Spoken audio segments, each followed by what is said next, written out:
எங்கள் குருமாதா ஸ்ரீ தாரா அம்மா நல்லாசியுடன் வழங்கும் ஓம் ஸ்ரீ தாரா யூடியூப் சேனல். ஓம் ஸ்ரீ தாரா யூடியூப் சேனல் நேயர்களுக்கு ஒரு பெரிய வணக்கம். ஸோ இன்னைக்கு வந்துட்டு நம்மளோட குருமாதா தான் நம்மளோட இருக்காங்க. இன்னைக்கு நம்ம எந்த டாபிக் பற்றி பேச போகிறோம் அப்படின்னு சொல்லி பார்த்தீங்கன்னா, நம்மளோட ஏதாவது ஒரு விஷயம் வந்துட்டு பண்ணணும்னு சொல்லி ஸ்டார்ட் பண்ணுவோம். இல்லை எந்த விஷயமா இருக்கட்டும், ஒரு வேலை விஷயமா இருக்கட்டும், ஒரு வீடு கட்டுற விஷயமா இருக்கட்டும், what ever it might be, ஏதோ ஒரு தடங்கள் நடக்குது அப்படின்னா, நீங்கள் குலதெய்வம் வந்துட்டு ஒழுங்காக கும்பிட்டுருக்க மாட்டீங்க அப்படின்னு பல பேர் சொல்லி நம்ம கேள்விப்பட்டிருப்போம். ஸோ அந்த மாதிரியான விஷயங்களை பற்றி தான் இன்னைக்கு நம்ம இந்த வீடியோவில் வந்துட்டு ரொம்ப டீட்டெயிலாக தெரிஞ்சுக்க போகிறோம். ஸோ நம்ம மேமை வந்துட்டு இன்வைட் பண்ணிடலாம் நம்ம ஷோக்கு. Hi ma'am. ஹாய், எப்படி இருக்கீங்க? சூப்பராக இருக்கும். நீங்கள் எப்படி இருக்கீங்க?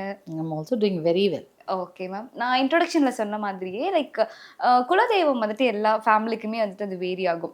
ஸோ அப்படி இருக்கும்போது அவங்க ஒரு விஷயம் ஏதாவது பண்ணுறாங்க, ஒரு ஃபேமிலியில் ஒரு ஒர்க் போகிறாங்க, இல்லை ஏதோ ஒரு விஷயம் ஸ்டார்ட் பண்ணுறாங்க அப்படின்னா, குலதெய்வ வழிபாடு வந்துட்டு ரொம்ப முக்கியம் அப்படின்னு சொல்லுவாங்க. அது சில பேருக்கு குலதெய்வமா, எங்கள் குலதெய்வமே என்னன்னு எங்களுக்கு தெரியாதுன்னு சொல்கிறவங்களையும் நம்ம பார்த்துருப்போம். ஸோ இது எந்த அளவுக்கு அந்த ஒர்க் அஃபெக்ட் பண்ணும் மேம்? குலதெய்வம்ங்கிறது நம்மளுக்கு ஒரு தாய் மாதிரி. ஓகே. ஒரு ஃபேமிலிக்கு அது ஒரு தாய். அது வம்சா வழியாக வந்துட்டே இருக்கும். ஸோ அது வந்து எப்போவுமே என்ன சொல்லுவாங்க, குலதெய்வத்தை அட்லீஸ்ட் இயர்லி ஒன்ஸ் ஆகுது நீங்கள் உங்கள் சொந்த ஊருக்கோ இல்லை எங்கே உங்கள் குலதெய்வம் உங்கள் முன்னோர்கள் எங்கே வழிபட்டாங்களோ அங்கே போய் கும்பிடணும்னு சொல்லுவாங்க. அந்த காலத்தில் தெர் வாஸ் நோ ஸ்டாச்சு. நிறைய இடத்துல இப்போ எங்கள் பாட்டிலாம் கும்பிட்டது கேட்டிங்கன்னா நாங்கள் கல்லை தான் வழிபட்டோம் அப்படின்லாம் சொல்லுவாங்க. ஸோ இன்னமும் அந்த கல் அங்கே இருக்குது, நாங்கள் அங்கே போவோம், ப்ரே பண்ணுவோம். ஸோ அந்த மாதிரி குலதெய்வம்ங்கிறது வந்து அந்த காலத்தில் வெறும் கல்லையே அவங்க தெய்வமாக வச்சு வழிபட்டிருந்தாங்க. அதுக்கப்புறம் உருவகம் கொடுத்துருக்காங்க. ஸோ இந்த குலதெய்வம் லேட்டர் ஆன் ஆஸ் அட்வான்ஸ்ட் நம்ம லைஃப்லாம் வந்ததுக்கப்புறம் we got into more city life. So we started moving towards the city. அப்போ எல்லாரும் என்ன பண்ணுறாங்க, நம்ம எல்லாருக்கும் பிஸியாக இருக்கும், எல்லாரும் வந்து we are running behind something that we are not even permanent things. அது பெர்மனெண்ட்டே இல்லாத ஒரு விஷயத்துக்கு நம்ம வந்து வி ஆர் ரன்னிங் பிஹைண்ட். இதில் என்ன ஆகுது, நம்ம பரம்பரையாக ஃபாலோ பண்ணுற ஒரு சில விஷயங்களை விட்டுடுறோம். அதனால் என்ன ஆகும், அந்த வம்சம் விரியறதுக்கு ஆன வாய்ப்புகள் கம்மியாயிடும். ஸோ மேபி குழந்தை இருக்காது, இல்லை அந்த ஜீன் தொடராது. ஓகே. சரி, எப்படி தொடரும்? பெண் குழந்தைகளா பிறக்கும். பெண் குழந்தைகள மகாலட்சுமி, அதில் எந்த மாற்றமும் கிடையாது. பட் ஒரு வம்ச விரியறதுக்கு அந்த அந்த பரம்பரை நேம் சொல்றதுக்கு அந்த ஒரு இது இருக்காது. இல்லைன்னா அந்த குடும்பத்துல வந்து குழந்தைகள் இருக்காது, இல்ல கல்யாணம் தடைப்பட்டுட்டே போகும். எந்த காரியம் எடுத்தாலும் அதுல ஒரு தடை வரும். ஏன்னா அந்த ஃபேமிலியில வந்து குலதெய்வ வழிபாட்டை சரியா பண்ணியிருக்க மாட்டாங்க. ஸோ இயர்லி ஒன்ஸ் நம்ம வந்து எத்தனையோ எவ்வளோ வேலை இருக்கும். பட் நம்ம அதுக்குன்னு ஒரு மூவி போகாமல இருக்கும். நம்மளுக்காக ஒரு 2 hours ஒரு வீட்டில் உட்காந்து பார்க்குறோம். இல்லை இன்னைக்கு ஃப்ரெண்ட்ஸோட ஜாலியாக வெளில போகிறோம், இன்னைக்கு நான் ஆஃபீஸ் கலீகோட போகிறோம், லேடிஸ்லாம் சேர்ந்து நாங்கள் ஒரு பார்ட்டிக்கு போகிறோம், ஒரு கிட்டி பார்ட்டி வச்சுக்கிறோம் அப்படின்னு நிறைய பேர் இப்போ it's become a common thing. இப்போ ஸ்கூல் ஸ்டூடெண்ட்ஸு பசங்களோட மாம்ஸ்லாம் சேர்ந்து ஒரு கெட் டுகெதர் பண்ணுறாங்க, எக்ஸ்கர்ஷன் போகிறோம், வெக்கேஷனுக்காக போகிறோம். அப்படிலாம் ஒரு நாள் உங்கள் வாழ்க்கையில் ஒரு வருஷத்துக்கு நம்ம தெய்வத்துக்காக சமர்ப்பணம் பண்ணுறோம், அவ்வளோதான். பெருசாக ஒன்று கேட்டுற போகிறதில்ல. அது உங்கள் முன்னோர்கள் என்ன பண்ணாங்களோ, சில இடத்துல பொங்கல் வைக்க வேண்டியது வரும், இல்லை சில இடத்துல கூழ் காய்ச்சி ஊற்றுவாங்க, ஒரு துணிமணி எடுத்து கொடுப்பாங்க. நம்மளால் அஃபோர்டபுள் தானே அது பண்ணணும். யூஸ்வலாக வாட் இஸ் பிலீவ்ட் இஸ், குலதெய்வம் வந்து அந்த வம்சத்துக்கான குலதெய்வம், அவங்கவுங்களுக்கான குலதெய்வம் வந்து அவங்க வீட்டு வாசலில் வெயிட் பண்ணுமா, இவங்க கூப்பிடுவாங்க. It will work as a protection. Okay. So ஜென்ரலாக இந்த பிளாக் மேஜிக் பண்ணுறவங்க அப்படிலாம் சொல்கிறாங்க இல்லையா. ஸோ அவங்க என்ன ஃபஸ்ட்டு கட்டு போடுறதே குலதெய்வத்தை தான் கட்டு போடுவாங்க. பிகாஸ் குலதெய்வம் வந்து அது தாய் மாதிரி. அப்போ என்ன ஆகும், என் குழந்தைய ஒருத்தவங்க கஷ்டப்படுத்துறான்னு சொல்லிட்டு ஃபஸ்ட்டு அவங்க தான் வந்து காப்பாற்றுவாங்க. ஸோ முதல்ல அவங்கள கட்டு போட்டுட்டு தான் நம்மளுக்கு வந்து எஃபெக்ட் பண்ணவே ஆரம்பிப்பாங்க. அப்படி இருக்கும்போது அந்த தாயை நம்ம ரெக்கக்னைஸ் பண்ணணும். நம்ம பெருசாக இந்த ரிவார்ட் பண்ணிட்டு போகிறோம், பெருசாக நம்ம கொடுத்து அவங்களுக்கு வர வேண்டிய அவசியம் இல்லை. ஆனால் அந்த ரெக்கக்னிஷன், அந்த ஒரு தேங்க்யூங்கிறது, ஒரு கிராட்டிடியூடுங்கிறது, உன்னை நான் ஞாபகம் வச்சுக்கிறேங்கிறது. இப்போ ஒருத்தங்களுக்கு நம்ம ஃபோன் பண்ணலை, இன்னும் ரொம்ப நாளாக உனக்கு ஞாபகமே வரலன்னு சொல்கிறோம். பாத்தியா, ஒரு ஃபோன் கூட வரல, நம்ம ஃபீல் பண்ணுறோம்ல. அதே மாதிரி தான் அவங்களுக்கும் இருக்கும், நம்மளுக்காக இருக்கிறவங்க. ஸோ சிம்பிளாக, சரி என்னால் ஊருக்கு போக முடியல, நாங்கள் வந்து வெளியூரில் இருக்கோம், வருஷம் எங்களால் அஃபோர்ட் பண்ணி வர முடியல அப்படின்னு நினைக்கிறவங்க, எப்போ நீங்கள் ஊருக்கு வரீங்களோ அந்த கோயிலுக்கு போகும்போது அங்கே இருக்கிற ஒரு சின்ன மண்ணோ இல்லை அங்கே அந்த குலதெய்வத்துல இருந்து வாங்கின பிரசாதமோ குங்குமமோ சந்தனமோ, இப்போ இந்த கருப்பண்ணசாமி அப்படிலாம் இருக்கிறவங்களுக்கு வந்து சந்தனம் கொடுப்பாங்க, அம்பாள் இருக்கவங்களுக்கு வந்து குங்குமம்லாம் கொடுப்பாங்க. அது அங்கேருந்து எடுத்துகிட்டு போயிட்டு ஒரு இங்கே கருங்காலி கட்டைன்னு ஒன்று விற்கும். ஹார்ட்லி 40 ரூபா கொடுத்தா ஒரு சின்ன பீஸ் ஒன்று கொடுத்துருவாங்க. அந்த கருங்காலிங்கிறது வந்து என்னன்னா காளி வாசம் செய்யக்கூடியதான ஒரு கட்டைன்னு சொல்லுவாங்க. அது அது அவ்வளோ வந்து அட்ராக்ஷன்னா அது புல்ஸ் குட் எனர்ஜி. ஓகே. மணிக்கும் அது யூஸ் பண்ணுவாங்க. ஸோ அந்த ஒரு அட்ராக்டிவான அந்த ஒரு கருங்காலி கட்டையில் அது ஒரு சின்ன பீஸ் இருந்தால் கூட போதும்.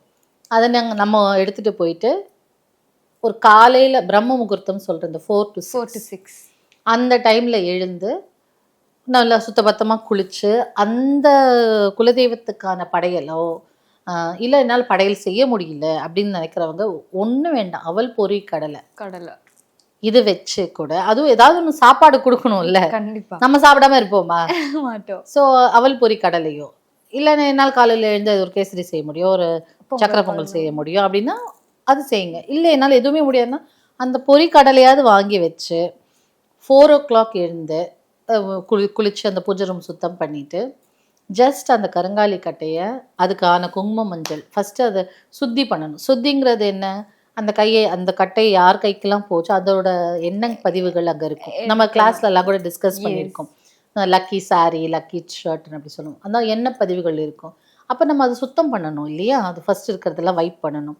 So you dip it in milk ஒரு 5 minutes. அதுக்கப்புறம் பன்னீரில் மஞ்சள் தண்ணியில் அதுக்கப்புறம் நல்லா இது பண்ணிட்டு உங்களுக்கு ஆண் சாமி அந்த மாதிரி விபூதி வைக்கிற சாமியாக இருந்தால் 3 பட்டை வைக்கலாம். முனீஸ்வரன் வைக்கிறது, கருப்பண்ண சாமி வைக்கிறது, 3 பட்டை வச்சு நடுவில் குங்குமம் வச்சாலே அது வந்துடும்.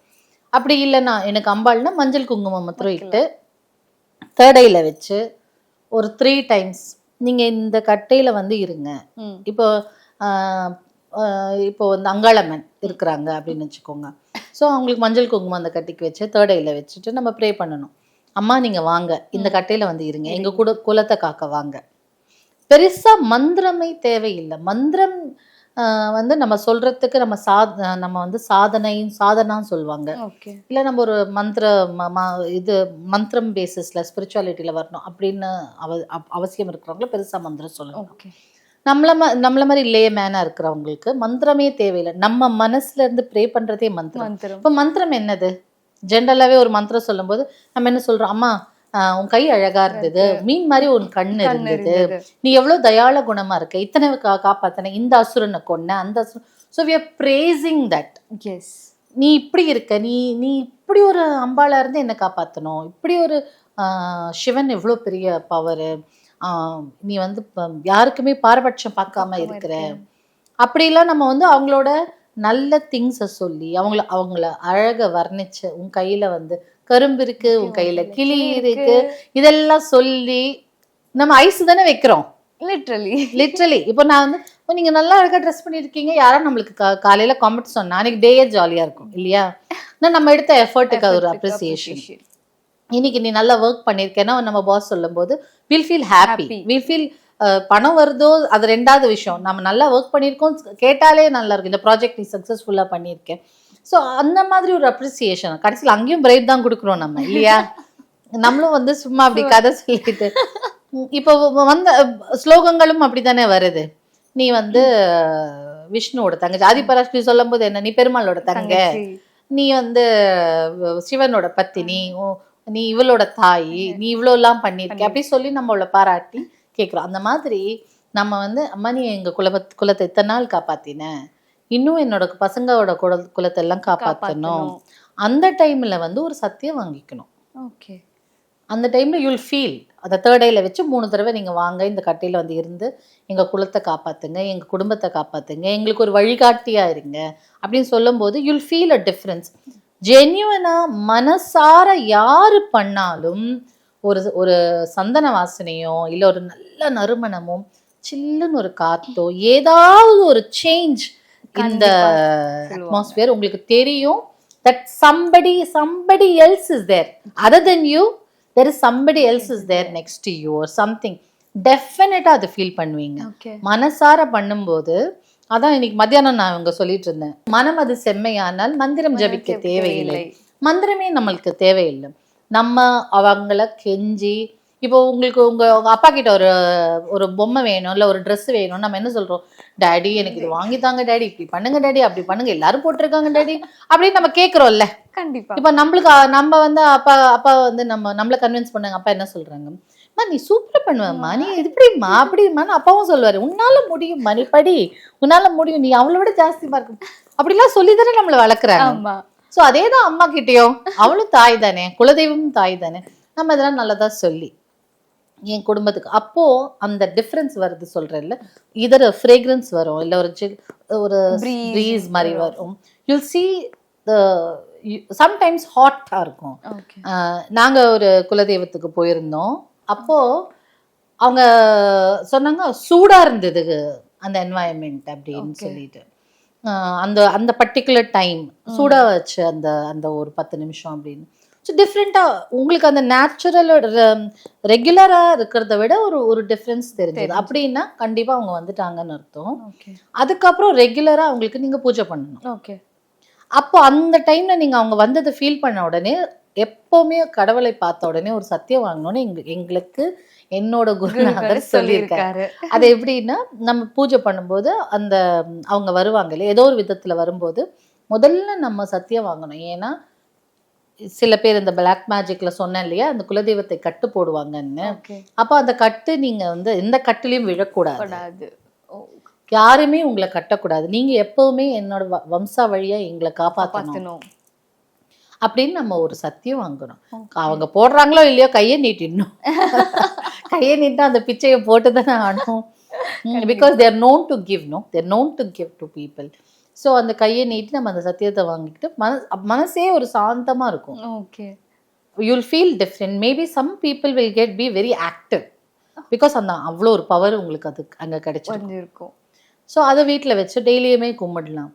நீங்க சொன்னீங்க நடுவில் கூட வந்துட்டு நம்ம நிறைய சிட்டி சைடு மூவ் ஆனனால குலதெய்வ வழிபாடு நிறைய பேர் மறந்துட்டாங்க அப்படின்னு சொல்லி சொன்னாங்க. குலதெய்வ வழிபாட்டு மறக்கல, சில பேர் குலதெய்வத்தையும் மறந்துட்டாங்க.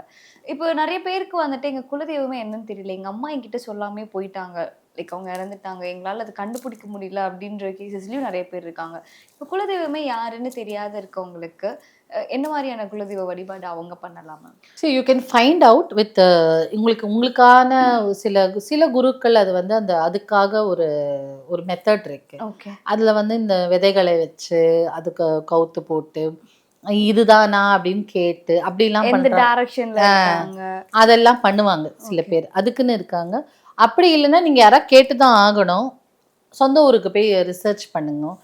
அப்படி இல்லைன்னா இந்த மாதிரி மந்திரம் செய்யறவங்க, மாந்திரிகத்துல இருக்கிறவங்ககிட்ட போயிட்டு நீங்க அப்ரோச் பண்ணி தான் கண்டுபிடிக்கணும். ஓகே. வேற பெருசா குலதெய்வம்னு சில பேர் வந்து நான் இவங்களை குலதெய்வமா ஏத்துக்கிட்டேன், நீயா ஏத்துக்கிட்டா என்ன யூஸ்? ஓகே இல்லையா?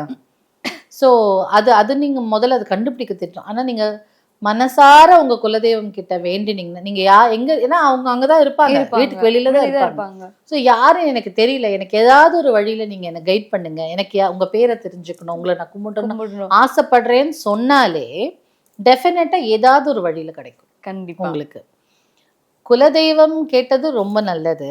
அதை தவிர்த்து குலதெய்வத்தை தாண்டி அப்புறம் குலதெய்வத்துக்கு அப்புறம் நம்ம வழிபட வேண்டிய ஒரு இம்பார்ட்டன்டான தெய்வமும் இருக்கு. அது வந்து கன்னி தெய்வம். கன்னி தெய்வம்.